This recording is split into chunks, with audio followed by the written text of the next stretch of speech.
This is Qt 5 Design Patterns Section 3. We're going to go over exception safety and then the different levels. For example, the no safety, basic safety, strong, and the no throw guarantee, along with the caveats and pitfalls of each one.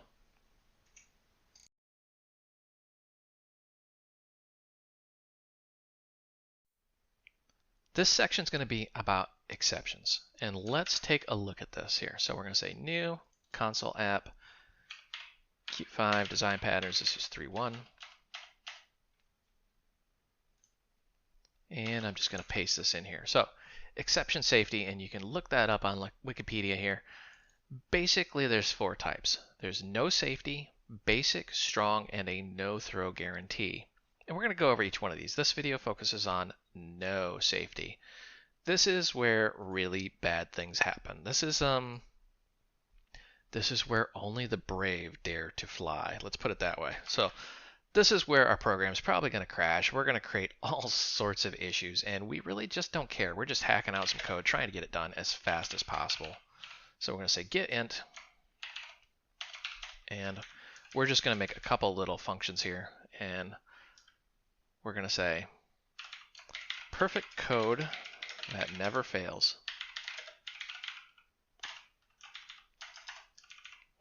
I'm going to try and give you an example of what we're talking about as far as something that we would expect would never ever fail on us. So we can create a bool.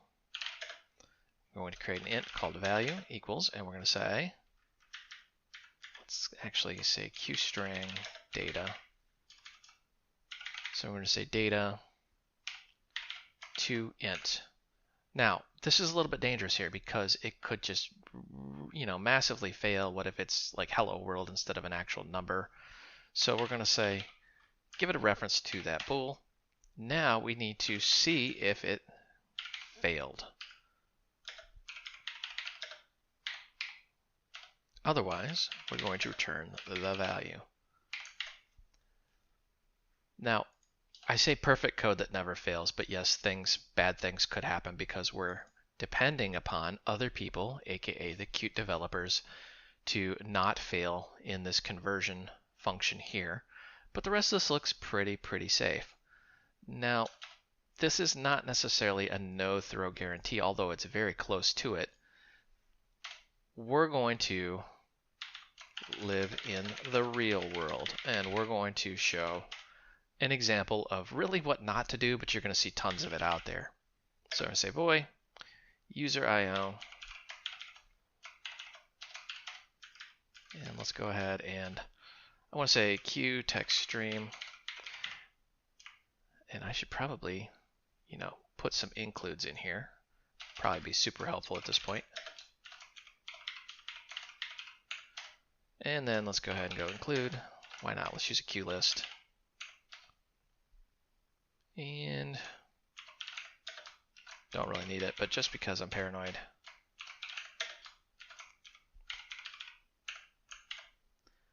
All right, so let's go ahead and grab our QText stream. And this is going to be a pointer to a stream. Instantly, working with a pointer, we kind of go, oh no, bad things are going to happen. Nobody loves pointers. And we're going to work with a pointer to a list. So instantly, right off the bat, what's one thing that could go horribly wrong? That's right, there could be null values, or these pointers could be dangling pointers, and they're not set, which is very dangerous. So what we're going to do is just completely ignore that, because why not?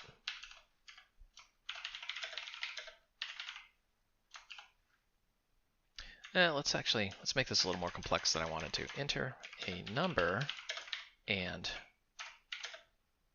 a name, and then just like an example here. So now we're going to do some sort of data parsing. We're going to say qstring value equal read line. Now you notice how we're already using this QText stream, but we haven't even determined if it exists. So this is super dangerous.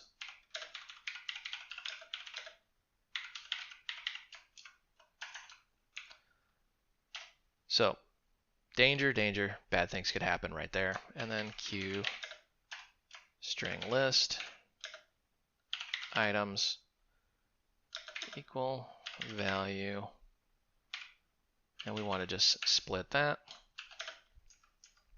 Notice how we're using QStringList, but we don't have it in our includes. So that's another thing that could go horribly wrong. We're just assuming is included. Now, this will probably spark a whole controversy in the Q&A where people are going to say, well, it is included because of the way Qt does this, this, this, and that, and it's part of Qt core and blah, blah, blah. What if Qt changes? I've run into that myself, where I thought something was included, I switch versions of Qt, and suddenly, magically, it's not included anymore. That was a long time ago, but it did happen. So, and we're going to say items at. Let's go ahead and grab 0.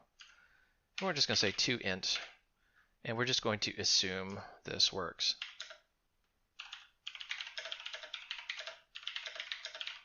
And I'm just putting my thoughts in the comments right after, what each line, what could possibly go wrong here. Some of these things, there's just way too much to name, but. And we're going to do, not append, at, there we go.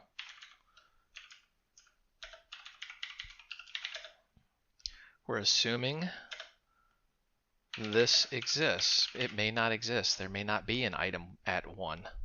So what if they only entered one thing, and they didn't hit space? They just hit like the letter A. So then we've got two problems. It's not a number and there's no second value here.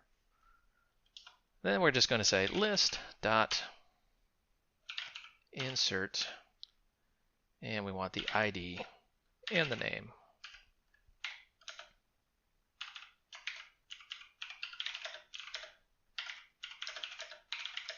We're assuming we even made it that far. And then we're just going to come back and, again, list may not even exist because we're using a pointer. So another bad thing could happen there. QInfo, you entered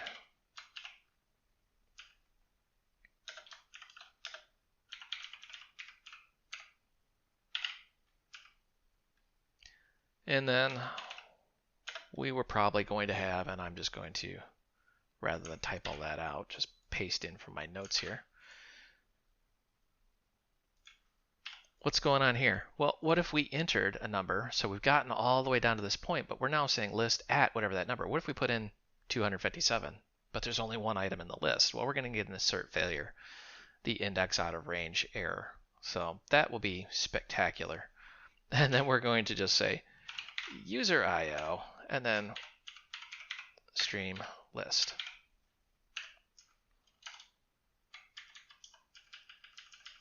So we're just going to call this function over and over again until we die. So many horrible things in this little function that could just go completely wrong. And it says all past this function will call itself. So now we're getting this systemic issue here. We're saying, uh-oh, you are doing this incorrect, sir, and you may die. So even the compiler at this point is going, hey, buddy, are you sure you want to do this? Qtex stream.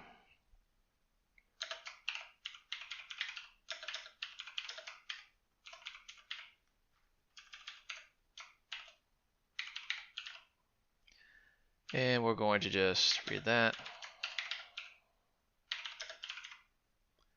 This is a memory leak and potential crash. Bad things are going to happen there. And let's go ahead and make our Q list. And let's call this a string. We could have said QStringList.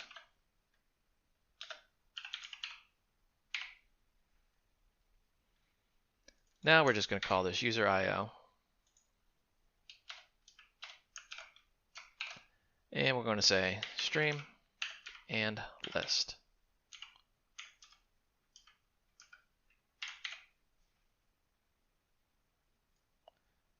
And of course, last thing on our notes here. No matching function call. What are we doing wrong here? Oh, that's why. Reference to. There we go. So we have something on the stack, something on the heap. We're mixing and matching them, which normally isn't an issue, but we're just assuming they both exist. We're saying enter a number and a name. We're just going to read that entire line. That could block forever. And this may not even exist. Q string list, item split, not a big deal there, but we're just assuming we got a value in the first place. And then we are saying, okay, convert to an int. We're just assuming that even worked. And then we're even assuming that there's even a second item here.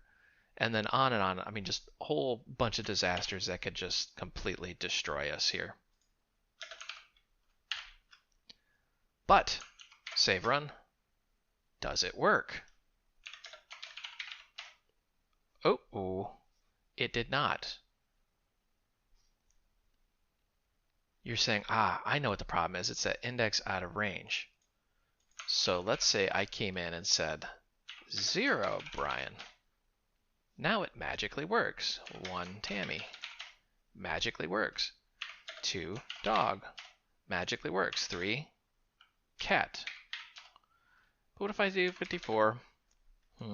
Bob. Boop, dies. So this is an intrinsic problem we have when writing code, is that we just assume things will magically be there to work for us.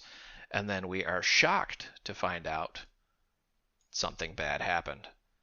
So when we talk about no safety, that's really what we're talking about here. Is there is no promises, guarantees, or warranties of any kind that this will not completely just obliterate our program.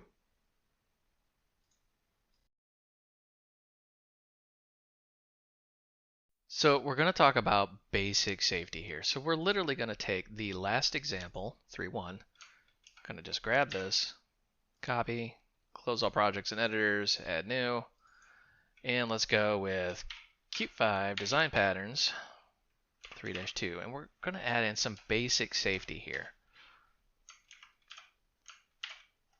Same code from the last video. I am going to put a little bit different notes in here though, because we're talking about this guy, basic safety.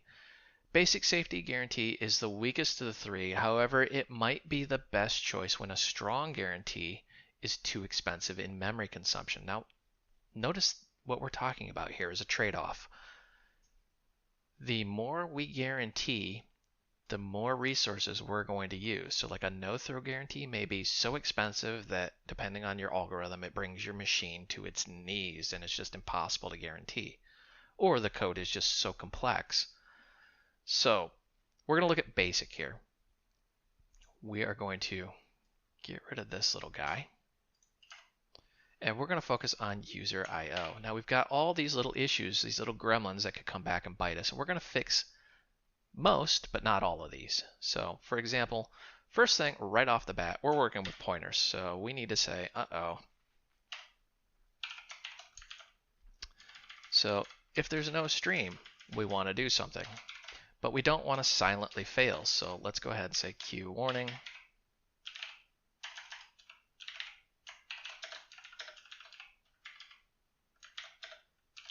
Stream not set. Go ahead and return.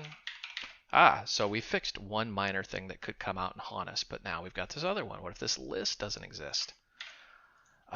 Okay. Now we're going to have to do the same thing for list. We could say or, but I want to break these out and say list not set. You see how our code's getting longer almost automatically. All right, so read line. Well, this could take forever. So let's look at this here. Read line max length. So it's not going to give us a timeout of any kind, but it does have a max length. Well, let's set a max length of 255. And then let's go ahead and say value. Actually, I'm goofing up here. Let's grab this, grab that. So if the dot is empty, or is null, is empty is what we'll use. Then we're going to say no line.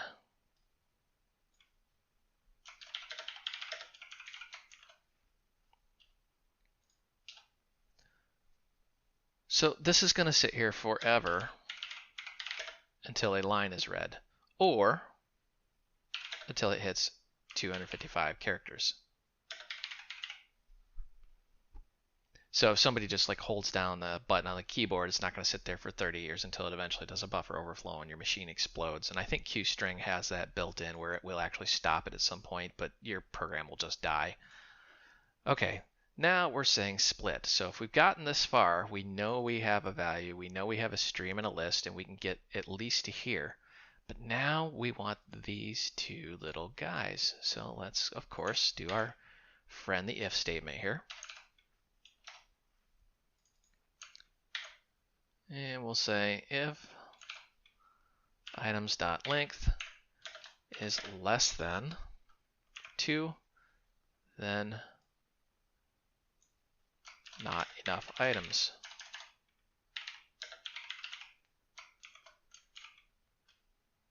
Okay. Now we've gotten this far, we can probably grab these, but you guessed it, now we've got to create a bool. So we're going to say, oh well, And then we're going to say right here, because we're doing some sort of conversion,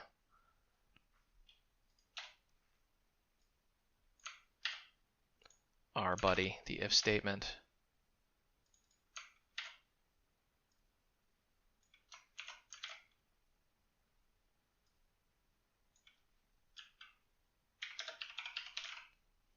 not a number. All right, so once we've gotten to this point, we can just assume that everything's working. Now we can insert that, and then we're just going to call this again. And we live here forever.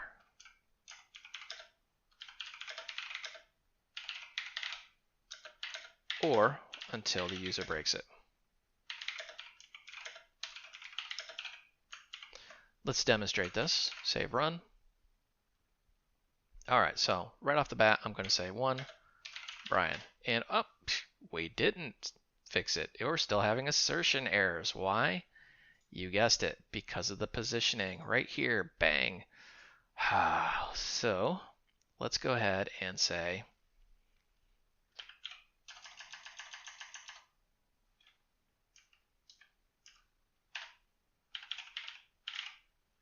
there we go. So we're just going to grab that last item. Clear this eye out. Let's try that again. Hey, now it works. I can say 54 or 45 Bob. Everybody likes Bob. You entered Bob.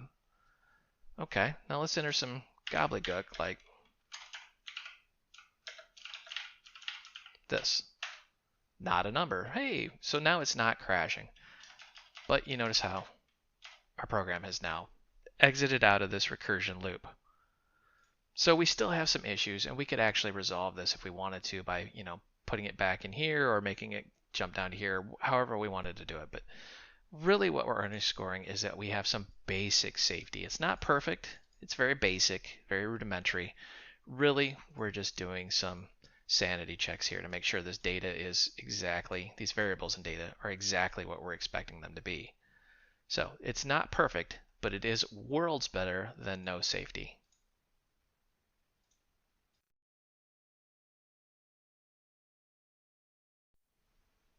Okay, so we're going to take the code from the last section and we're going to just bump it up just a little bit safer here. So let me take some notes. Boom. All of this is the code from the last section. This is what we would consider, well, a basic safety. Now we're going to move into strong. And strong says that a function goes out of scope because of an issue. It will not leak memory and the program state will not be modified. This pretty much goes hand in hand with what you'd call a commit or a rollback. And we're not going to really go into commit or rollback just because it's so cumbersome to really implement. But I want to talk about how we can make this strong. So when we look at this, what's the first thing we've noticed? We've had assertion issues. We've had things not working. We also have this memory leak down here. Or do we? We could actually get rid of that. Turn that there. Bang. There. Memory leak, go bye-bye. So we got rid of the memory leak. Now, what's the biggest issue we have with this thing? Well, things could happen, and things could happen very, very badly. So, let's take a look at this and let's add some tries. So we got try catch, and I am admittedly not a fan of try catch. Qt really doesn't use it too much under the hood, and we're going to explain why in the next video. So now we've got this wrapped around a try, and we're going to add a catch all. We're super smart. We're going to catch anything that happens here.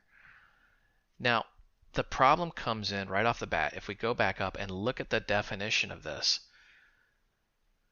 Okay. Goes out of scope because of the issue, will not leak memory, and the program state will not be modified, meaning we're expecting this thing's going to keep trucking on down the road. Ooh, we've got all these nasty little returns in here. Well, that's kind of not good. So now we've got to go in and grab this guy, and pretty much everywhere we see a return, we're going to recall this again.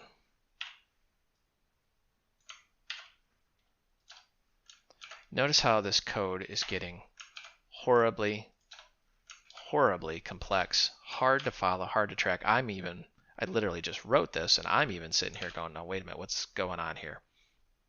All right, so now I've got to do this for each catch because we're going to add some catches in here. I'm dreading doing this.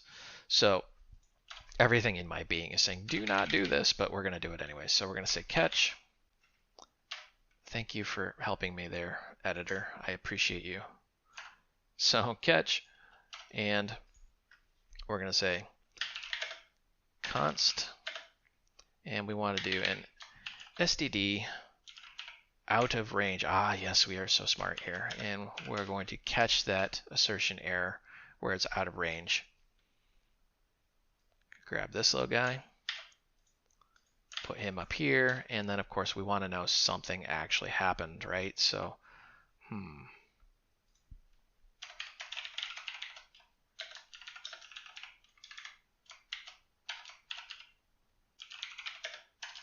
I'm sure you've seen that before. Unknown error or error unknown, depending on what operating system you're using. Basically, that's what's happening under the hood is they used a catch-all because they don't know what the heck just happened. But C++ catch-all is deceptive because it does not catch all, which is why we need these extra catches in here. All right, so out of range. So we're just going to let the user know something happened, but then we're going to call it right back again, and we're just going to pretend like nothing to see here, move along, that nothing bad actually happened. And then I want to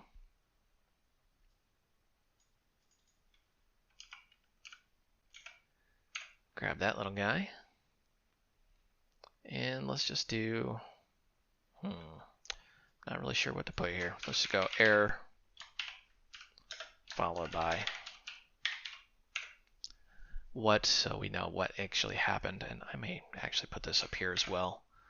I'm just kind of babbling on at this point because this code is becoming overly complex to the point I don't like it anymore. So this is what we're really talking about. If we scroll up here, we started talking about how it was simple but error prone.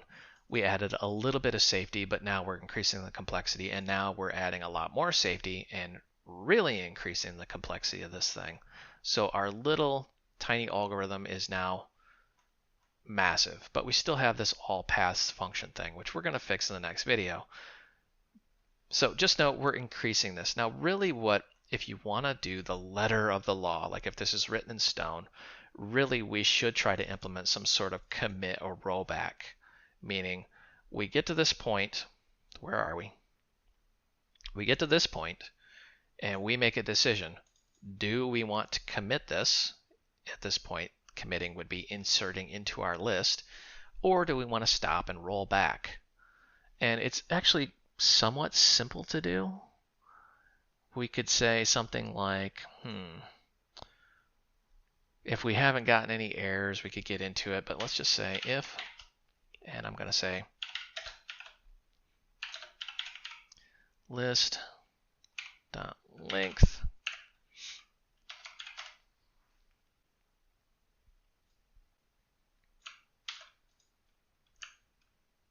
pop him in here.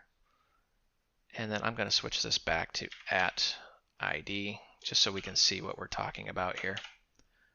Now remember, this always has an issue. So if I enter like 255 and that doesn't exist, it will have some sort of issue here. So what we're doing now is we're saying, okay, you entered, and we're going to just insert the name ID. And we could print these out if we really wanted to, but I'm not going to worry about it. I was thinking just for debug purposes, we could just do a simple loop and print them all out, but you get the general concept here. Let's save and run this and let's test it out. Okay, so 0 Brian. All right, seems to be working. 1 Tammy. Some large number Bob. And oh, you notice how no boom boom. It immediately flipped back, and that's because we have a bit stronger. We've done, in a sense, a commit. Now, it's not a true commit or rollback. We're simply ignoring it if it doesn't jive with what we're trying to do. But the complexity is increased and the strength is increased. You notice how, as we get stronger, this is harder to actually describe. So this is starting to break design pattern itself. Remember, a design pattern should be simple, easy to use, lack any mystery, and it should do exactly what it says. And well, this has started to really break the spirit of a design pattern because it's so complex and convoluted.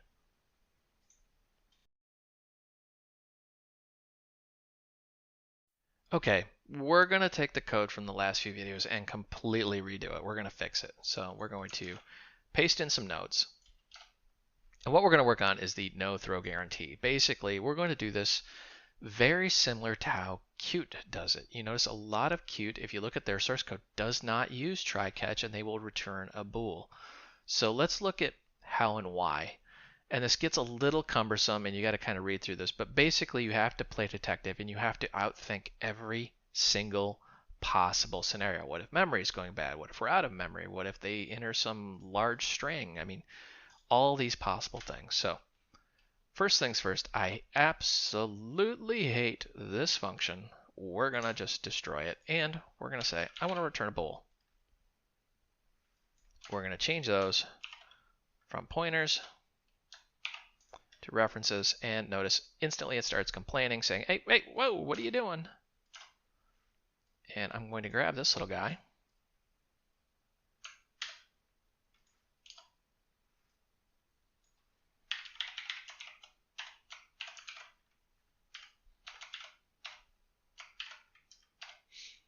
And let's just, why not, give the user some feedback that we're going back through a loop. Do it again. All right, so now we have got control reaches a non-void, and these little guys appear. Now you notice how I'm working from the ends, so this really becomes fill in the blank. So what we need is a bool and a return value of some kind, and we want to actually set this to false. We're just going to assume that this failed. Now we could always return true, that way this would always run, but we want to exit out of here. We want a no throw guarantee, but we still want this to work. If we've gotten this far, we're assuming the stream can do some things, and we have a list. So first things first,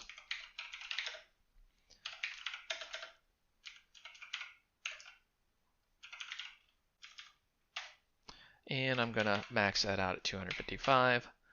And what we're going to say is if not, here we go, value, or I should say value, come on, IntelliSense, help me out here. There we go. Is empty. So if the value is empty, then we're going to return false. Well, actually, we could just return ret. So immediately, if we can't read that line for whatever reason, we're going to say, nope, we're done. We're out of here. So long, see ya. And then we're going to go in here and say, all right, now that we've gotten this line, what we want to actually do is make sure we can do something with it. So we're going to grab our name int ID.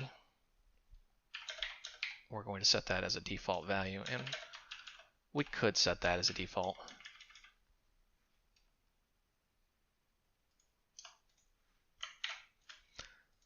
So now we've got our default values here, and we just want to read these out. So we're going to say QString_list, and here we're going to say items, and we want to value.split,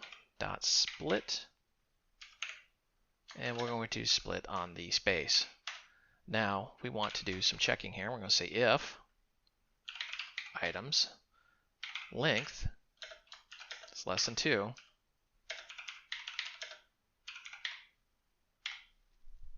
and instead of ret, if we really wanted to, we could just hard code this and say false, false. Notice how right off the bat, we're about halfway through all of that nasty code, and it is much, much easier to read.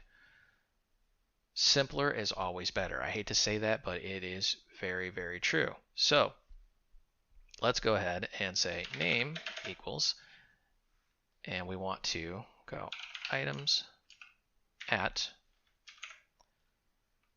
position 1. We know that exists because we have a length of 2. Now we want to say ID equals items.at, and we want to say 0 to int, not uint, int. There we go. Now we've got a little bit of a problem here. What if this conversion didn't really happen? So now I'm going to add a bool in here, and I'm going to say ret instead of our OK.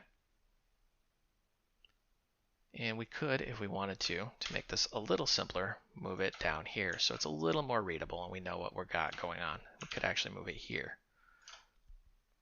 That way we're not creating this until we need it. Now what we can do here is say if not ret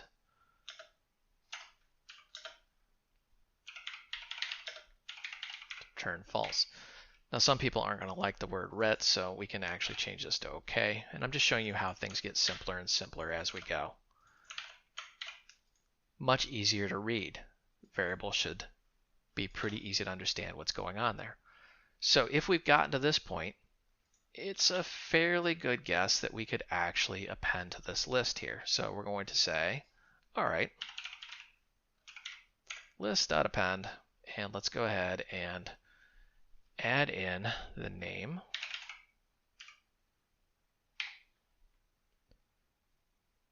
but we have another problem here. Remember, we were doing it where you entered a number and then the name. So let's back out and figure this out a little bit better. We're going to say if ID is less than the list length,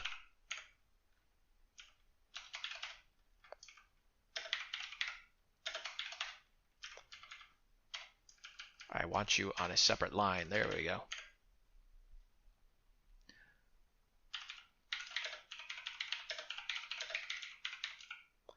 We're not going to trust that list append. Instead, we're going to just say list insert, and we want the ID, name,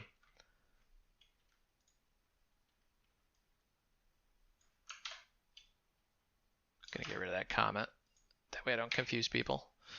And then we're going to say ID equals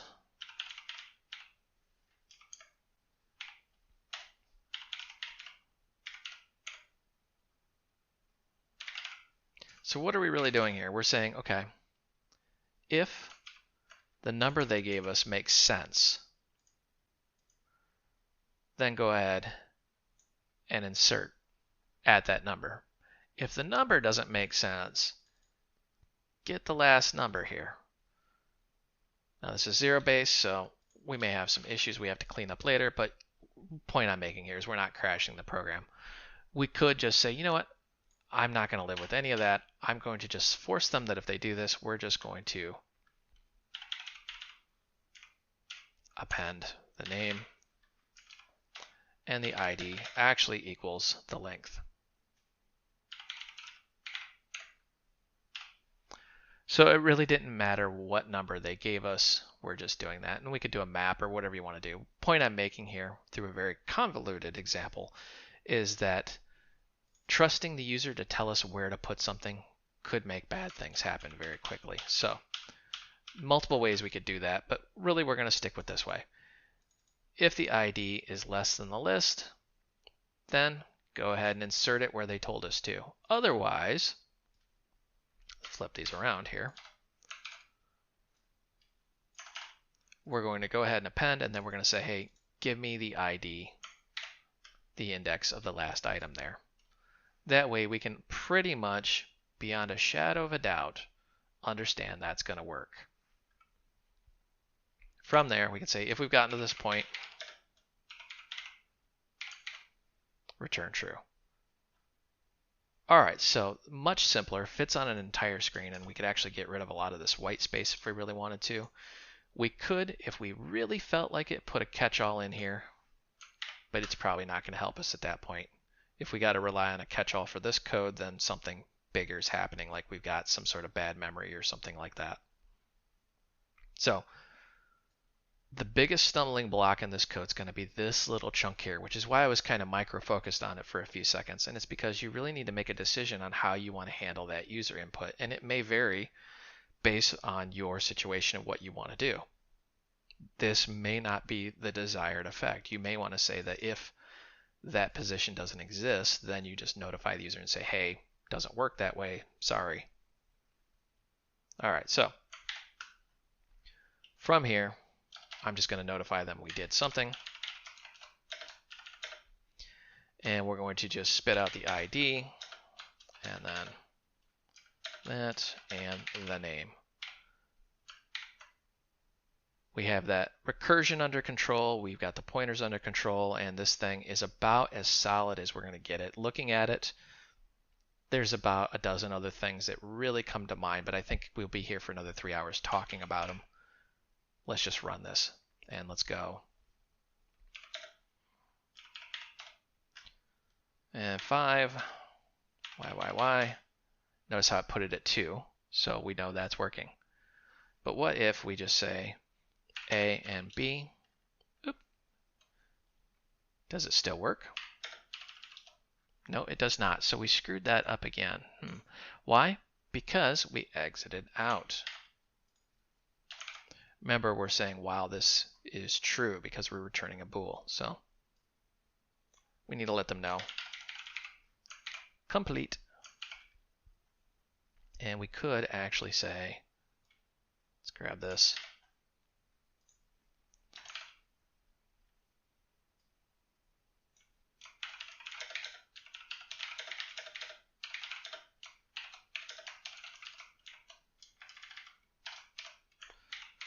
That way it's a little more user-friendly. All right, so we're going to say 1, Brian, 2, Tammy, 54, Bob. Notice it puts Bob at 3. And I'm going to enter something that makes absolutely no sense. Complete. So this is a pretty good example of what we're talking about here. We can enter just random trash. We can enter information we're not expecting. And we can enter invalid positions in the index, and it fixes it, and it returns a bool. This is pretty common of what Qt does under the hood. If you've ever looked at Qt's code, they don't really rely on try-catch very much. And the reason why is, well, try-catch really doesn't help you most of the time. If you've got some sort of problem, like if you need a catch-all, you've got a bigger coding issue you need to work through because you're relying on error handling to really help you, and you shouldn't. So, is this going to 100% no-throw guarantee? Probably not. No-throw guarantee is almost impossible to do. In the real world, this should have a transaction-based system, so we should be pulling the number in, checking that number, making sure it's a valid number, blah, blah, blah, blah, blah. Once we got to this point, then we would actually commit the transaction and return the value back to the user saying, yes, we were able to commit the transaction, but doing that would be probably a 9-hour video. And by then you would say, forget it, I'm not going to do any of this. I'll just stick with basic because it's easier. So the general takeaway for this section is that the stronger you make your safety, the more complex it gets, and guaranteeing is almost an impossibility. This little guy here could still crash. We could make this crash if we really, really wanted to. But we are pretty close to no throw as humanly possible.